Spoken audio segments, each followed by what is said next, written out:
This should be fucking hilarious. Cunts outside the door. Oh, sorry.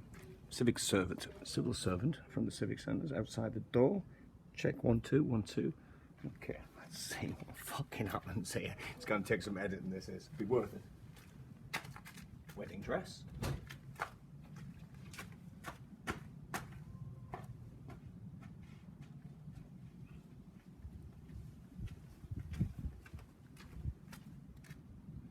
Probably the best friend in the world.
door open and it lets the airflow.